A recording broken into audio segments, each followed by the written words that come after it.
ఎంత కోపం వచ్చిందో రాముడికి. మహర్షి ఏం దాపరిక ఉండదు, కోపం వచ్చే చెప్పాడని చెప్పారు అరణ్యకాండలో. ఆయన అన్నాడు, నాకు ఇంతటి బలపరాక్రమములు ఉండి కూడా నేను జితేంద్రియుడనై లోకహితము కొరకు ప్రవర్తిస్తూ ఉంటే దేవతలందరూ కూడా నన్ను చేతకానివాడిని అనుకుంటున్నారు.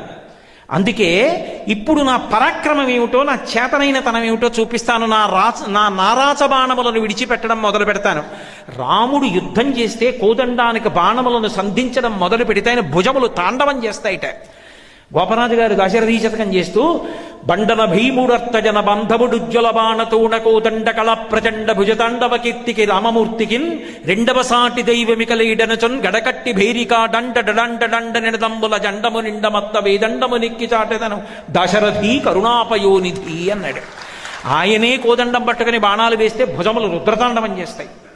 అటువంటి వాడన్నాడు, కోదండాన్ని పట్టుకుని నారాచ బాణ ప్రయోగం చేస్తున్నాను, పక్షులు కూడా ఎగరవు, దేవతా సంచారం ఉండదు.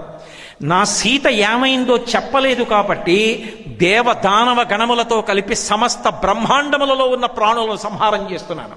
నా అస్త్రములన్నింటినీ ప్రయోగిస్తున్నాను. లక్ష్మణ, ఇప్పుడు చూడు నా తేజస్సు ఏమిటో. దుర్నిరీక్ష్యం, ఆపగలిగిన వాడు లేడు. ఇప్పుడు నా రూపం ఎలా ఉంటుందో తెలుసా? రాముడే చెప్పుకున్నాడు, యథాజర యథా మృత్యు యథాకాలో యథావిధి నిత్యం న ప్రతిహన్యంతే న నిగ్రహోస్మిర లక్ష్మణ, అనివార్యోస్మి లక్ష్మణ.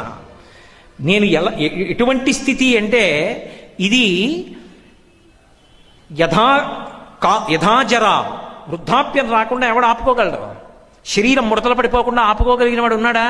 ఉండడు. యథాజర యథామృత్యు, శరీరం పడిపోకుండా ఎవడు ఆపుకోలేడు. యథాకాలో, కాలం గడవకుండా ఆపలేరు.